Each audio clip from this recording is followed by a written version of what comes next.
আর অগণন ফেরেশতা আসেন, আর ফেরেশতার কাজ হলো আমার আপনার জন্য আল্লাহর কাছে রহমত এবং মাগফিরাতের দোয়া। ঠিক এখানে আনগিন অগণন শয়তান এবং তার দল বল ঝাঁপিয়ে পড়েছে। শয়তান চাই না, কোন সময় চাই না যে আদমের বেটা বেটিরা কোরআন ও হাদিস শুনে, কোরআন হাদিসের বয়ান শুনে তাদের অন্তরের জং দূর হয়ে যাক, কালিমা দূর হয়ে যাক, ওরা নেককার হয়ে যাক, ওরা জান্নাতি হয়ে যাক। এটা শয়তান কোন সময় চায় না। ভাইজান ভালো করে মনে রাখুন, আজ মসজিদ এবং মাদ্রাসা যেমন এক শ্রেণীর মানুষের সব থেকে চোখের ঝাল। আজকে একজনের ভাষণ শুনলাম, কি বলছে, জোর গলায় বলছে কত তারিখে, এই যে ফেব্রুয়ারি 11 ফেব্রুয়ারি যদি অমুক জায়গার হুকুমত আমরা পেয়ে নিই, অমুক জায়গার যদি ক্ষমতা পেয়ে নিই, তবে যতগুলো মসজিদ মাদ্রাসা এবং দরগা মাজার আপনার কবরস্থান সবকে আমরা উঠিয়ে মিটিয়ে একাকার করে কোনো কিছুর চিহ্ন রাখবো না। চিন্তা করেছেন? যত দোষ নন্দ দোষ এই মাদ্রাসা মসজিদ যেখান থেকে হয়, যেখান থেকে প্রচার হয় শান্তির পয়গাম, আপনি মসজিদে নামাজ পড়তে গিয়ে যদি আপনার হাতের দ্বারা, পায়ের দ্বারা, মুখের দ্বারা, এমনকি নিঃশ্বাসের দ্বারা, এই যে শ্বাস প্রশ্বাস দিচ্ছেন, নিঃশ্বাসের দ্বারা যদি কোন কাউকে কষ্ট দেন, আপনার নামাজ হবে না, বরঞ্চ আপনি আল্লাহকে নারাজ করবেন, আল্লাহকে কষ্ট দিয়ে এলেন। আর আল্লাহকে কষ্ট দেওয়া মানে নিজের জন্য জান্নাত খরিদ করে নেওয়া। এই জন্যই নবী বলেছেন, মসজিদ যাবে সাবধান, পরিষ্কার পরিচ্ছন্ন হয়ে যাও, পেঁয়াজ গিলে যাবে না। পেঁয়াজ হালাল, পেঁয়াজ একটা হালাল সুষম খাদ্য, কিন্তু ওই কাঁচা পেঁয়াজটা খেতে গেলে যে আপনার মুখ দিয়ে দুর্গন্ধ বেরোবে, আর ওই দুর্গন্ধে অন্যজন যে কষ্ট পাবে, এটা কিন্তু ইসলাম বরদাস্ত করে না। চিন্তা করেন, সে মসজিদ মসজিদ এত বড় অপরাধী যে মসজিদকে গুড়িয়ে দেওয়া যাবে, মসজিদকে মিটিয়ে দেওয়া যাবে যদি আমরা আমি ক্ষমতায় চলে আসি।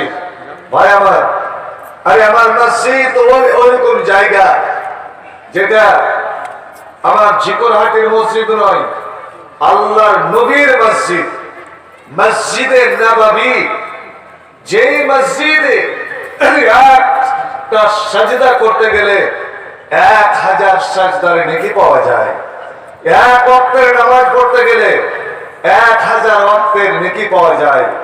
ভাই আমার, সেই মসজিদে ঢুকে নবীর সামনে, সাহাবাদের সামনে একজন দেহাতি পেশাব করতে আরম্ভ করেছে। আবার ফের দাঁড়িয়ে এক তো মসজিদের ভিতরে, আবার সে দাঁড়িয়ে, দুইটা অপরাধ। কে বরদাস্ত করে বলেন তো? এমনি তো কেউ যদি দাঁড়িয়ে পেশাব করে বা পশ্চিম দিকে মুখ করে পেশাব করে, আমাদের মুসলমান ছেলেদের সরুয়া খাড়ো হয়ে যায় রাগে। ভাইয়া ভাই, সাহাবারা তো মানুষ, ওরা তো কাউকে ধরার জন্য, মারার জন্য তেড়ে উঠেছে। নবী বলেন, না না, রুক যাও, ওকে কিছু বলো না, ওকে পেশাব করতে দাও। নবীর আদেশ কে অমান্য করবেন?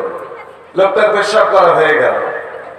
লোকটা ভেবেছিল যে নিশ্চয় আজ আমি শাস্তির মুখে পড়ে গেলাম, আর বিরাট অপরাধ করে বসেছি, না হলে সমস্ত লোকগুলো এত হি করে কেন উঠলো, আমার কিছু থাকবে না, আমাকে এখানে নিশ্চয় জরিমানা আদায় করতে হবে, শাস্তি পেতে হবে। কিন্তু বন্ধু আমার, ছেলেটা হতবাক হয়ে গেল। যখন নবী খুব মিষ্টি সুরে মিষ্টি জবানে ওকে ডাক দিলেন, বাছাধন এখানে এসো। ওকে পাশে বসিয়ে নবী অন্যান্যদের বললেন, অন্য সাহাবীদের বললেন, যাও তোমরা এক ডোল বা দুই ডোল পানি আনো। অন্যকে পানি আনালেন, একে নয়। আর একটু ধুয়ে দাও, ধুয়ে দাও। ভাই আমার ইসলাম বলছিলাম যে একদিকে আল্লাহর ফেরেশতা এসে দোয়ায়, তো অন্যদিকে শয়তান এই রণে ভঙ্গ দেওয়ার জন্য, এই রণপূর্ণ জায়গায় ভঙ্গ দেওয়ার জন্য যেন আল্লাহ আজ এই জালসায়, এই জালসাগাহ থেকে কোন আদমের বেটা বেটি ঈমানকে তাজা করে যেন জান্নাত বাড়ি না যেতে পারে, তাই সে দল বল নিয়ে এখানে হাজির। আপনারা শয়তানকে অপমান করে, শয়তানের মুখে জুতা মেরে, ওকে লাঞ্ছিত করে একটু প্রত্যেকেই অনুরোধ করছি, যদি আপনার সামনে বা ডানে বা বামে একটুকু জায়গা ফাঁকা থাকে তো দয়া করে একটুকু লড়ে চড়ে যান। আপনি একটু লড়াচড়া করবেন, একটু লড়াচড়া করবেন, আর আমার আল্লাহ এর প্রতিদান স্বরূপ, বদলা স্বরূপ কি বলছেন শুনুন। ইয়াফসাহিল্লাহু লাকুম। এরে আমার জিকরহাটির বান্দা বান্দিরা, তোরা ওখানে একটু লড়ে চড়ে জায়গা নিয়ে তোরা বসলি, নিজে বসলি, অপরকে বসাবার সুযোগ করে দিলি, আর আমি আল্লাহ তোমাদের জন্য জান্নাতে জায়গা ঘোষণা করলাম। এবার জোরে বলো তো আলহামদুলিল্লাহ। আল্লাহ যেন আমার আপনার সকলের জন্য আল্লাহ যেন জান্নাতে জায়গা তৈরি করেন, বলুন আমিন।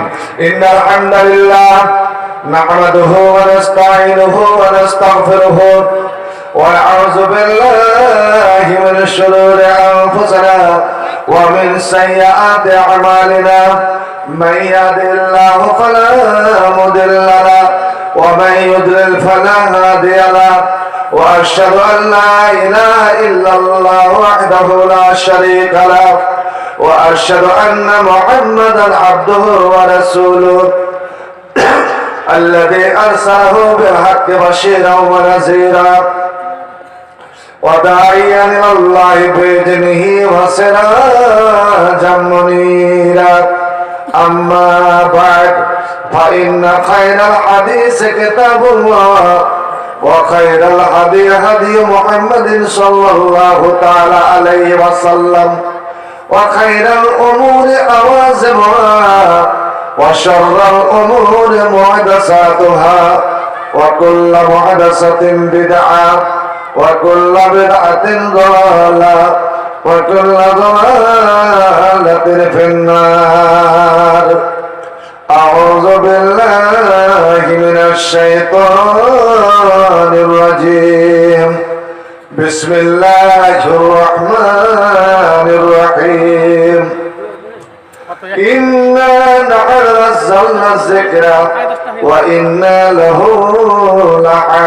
لحافظون. بسم الله الرحمن الرحيم. يريدون ليطفئوا نور الله بأفواههم والله متم نوره ولو كره الكافرون. بسم الله الرحمن الرحيم. يا أيها الذين آمنوا إن تنصروا الله ينصركم ويثبت أقدامكم. وقال النبي صلى الله عليه وسلم اقرأوا القرآن فإنه يأتي يوم القيامة شفيعا لأصحابه. رب اشرح لي صدري ويسر لي أمري واحلل عقدة من لساني يفقهوا قولي. رب زدني علما رب زدني علما رب زدني علما. আল্লাহ তোমার নামের গান গাইলে আসে সুর তোমার নামের আজান শুনলে রাত্রি হয় যে ভোর। আল্লাহ তোমার নামের গান গাইলে কণ্ঠে আসে সুর তোমার নামের আজান শুনলে রাতের হয় যে ভোর। তোমার নামে গাছের ডালে পাখির কলরব, তোমার হাতে জীবন মরণ আনন্দ তুষার। তোমার হাতে জীবন মরণ আনন্দ তুষার। প্রশান্তি দাও সবার মনে, দুঃখ করে দূর তোমার নামের গান গাইলে কণ্ঠে আসে সুর। আল্লাহ তোমার নামের গান গাইলে কণ্ঠে আসে সুর তোমার নামের আজান শুনলে রাত্রে হয় যে ভোর। সুবহানাল্লাহ। رب اشرح لي صدري ويسر لي امري واحلل عقدة من لساني يفقهوا قولي رب زدني علما। শ্রদ্ধেয় সভাপতি, উলামায়ে কেরাম, মাশায়েখে ইজম, পাক মজলিসে সমাবেত সকল মুসলিম সমাজ, সবার আনাচে কানাচে বসে থাকা আমার মা ও বোনেরা, সকলের প্রতি রইল আমার আন্তরিক সালাম, শুভেচ্ছা, অভিনন্দন ও আন্তরিক ভালোবাসা। ভাইজান, আজ আমরা ব্যাপক সংখ্যায় এখানে আমরা জমায়েত হয়েছি। এটা আমাদের জন্য আনন্দের বিষয় এবং আপনাদের প্রতি রইল আমার অভিনন্দন। আমরা খেয়ে দিয়ে আনন্দ করে এখানে বসেছি এবং মাদ্রাসার যা খোরাক, মাদ্রাসার যা খিদা এবং এই খিদা কিসে নিবারণ হবে তাও আমরা ব্যবস্থা করছি। ঠিক আমাদেরই মতো দেশের বিভিন্ন প্রান্তে, এই ভারতের বিভিন্ন কোণায় সব ধর্মের, সর্বধর্মের লোকেরা, ছোট বড়, নর নারী, এমনকি মেয়ে ছেলেরাও আজ পথে নেমে এসেছে। তারা 1.5 মাস ধরে এই প্রচন্ড শীত, কুয়াশা, ঠান্ডা যে গেল, এই ঠান্ডাতেও তারা রাস্তায় বসে রইল বা এখনো বসে আছে। কারণ এই ভারতবর্ষে এমন একটা কালা কানুন পাস হয়েছে, এই কালা কানুনের বিরুদ্ধে ভায়া ভায়া। কিন্তু আমি একদিক দিয়ে এই সরকারকে, বর্তমান যে আমার ভারতের সরকার, এই সরকারকে আমি কিন্তু মোবারকবাদ জানাই, আমি কিন্তু অভিনন্দন জানাই, আমি কিন্তু নারাজ নই।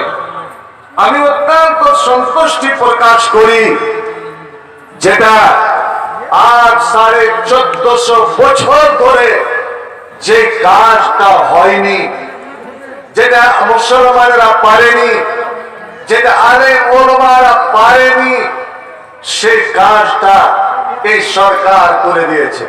সেটা হলো কি ভাই আমার, এই যে হানাফি, শাফি, মালিকি, হাম্বলি বিভিন্ন যে মাযহাবি কন্দল, এক মাযহাব অন্য মাযহাবকে মেনে নিতে পারেন। এই মুসলমান বিশেষ করে ওর পিছনে ওদের নামাজ হবে না, তো ওদের মসজিদে ওদের নামাজ হবে না, ওকে সালাম দিতে গেলে ওর স্ত্রী তালাক হয়ে যাবে, এই যে মুসলমানের মধ্যে ফেরকা বান্দি, কোনদিন মুসলমান এক প্ল্যাটফর্মে আসেনি, এক জায়গায় তারা কোন একটা ব্যাপার নিয়ে যে একত্রিত হবে, এটা কিন্তু হয়নি, মুসলমান করতে পারেনি। ভাইজান, এমনই ব্যাপার যে এই মুসলমান আমরা একই মাযহাবের হয়ে এখানেও আমরা বিভিন্ন ফেরকাতে বিভিন্ন দলে বাটোয়ারা।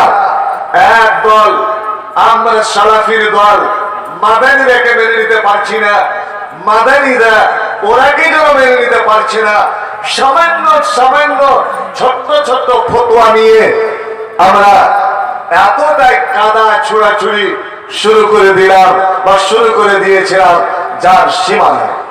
কিন্তু আজ সব ভেদাভেদ ভুলে গিয়ে আল্লাহর দয়া বলবো আমি, যে আল্লাহ রাব্বুল আলামিনের অসীম দয়ায় এই সরকারের ব্রেনে এই সবগুলো দিয়েছিল, যে এমন একটা যে জায়গাতে সুরসুরি দিয়েছে, যে ব্যাপার যেটাকে কেন্দ্র করে সব ধর্মের মানুষ, বিশেষ করে মুসলমানদের মধ্যে, সে যেই কোন দলের হোক না কেন, যেই কোন মাযহাবের হোক না কেন, তারা আজ মাযহাবী কন্দল মিলে গিয়ে একটা মাকসাদে, একটা উদ্দেশ্যে সবাই জমায়েত হয়ে গিয়েছে। কেন বন্ধু আমার, আপনি আন্দোলন করবেন, সরকারের বিরুদ্ধে আন্দোলন করবেন, যে আইন তোমাকে ফিরিয়ে নিতে হবে, সে এনআরসি হোক, এনআরপি হোক, সিএএ হোক, যেইটাই হোক, আপনাকে ফিরাতেই হবে। আন্দোলন, আমরা আন্দোলন করছি, এহতেজাজ করছি, মিছিল করছি, রাস্তা অবরোধ করছি, কিন্তু ভাই আমার শুনুন, আপনি যতই একতাবদ্ধ হন না কেন, যতই আন্দোলন করুন না কেন, আল্লাহকে বাদ দিয়ে নয়। এদিকে আন্দোলন, সারাদিন আন্দোলন করতে আছে, আর দিনে যে 3 ওয়াক্তের নামাজ চলে গেল, নামাজের কোনো পরোয়া নাই, নামাজের ধার ধারে না। আপনি আল্লাহকে ছেড়ে আপনি আন্দোলন করবেন, আপনি জুলুমের বিরুদ্ধে আন্দোলন করবেন। ভাইজান, জালেমের দোষ বা মাজলুমের দোয়া, আপনার উপরে জুলুম হয়েছে, সত্যিকারে যদি আপনি মাজলুম হন, মাজলুমের দোয়া আল্লাহর আরশকে পর্যন্ত হিলিয়ে দেয়।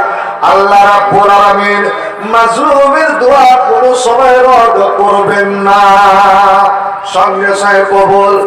আচ্ছা বলুন তো, এত কুনুত করে যাচ্ছি, এত দোয়া করে যাচ্ছি, এত ফরিয়াদ করে যাচ্ছি, বন্ধুরে আমার, এই ভারতবর্ষে এত কোটি মুসলমান, লাখো লাখো কোটি কোটি মসজিদ, আমরা দোয়া করে যাচ্ছি, নামাজ পড়ে যাচ্ছি, সালাত আদায় করে যাচ্ছি, কিন্তু কই এখন পর্যন্ত আমাদের দোয়া কবুল হয়েছে? আল্লাহ কোন মাজলুম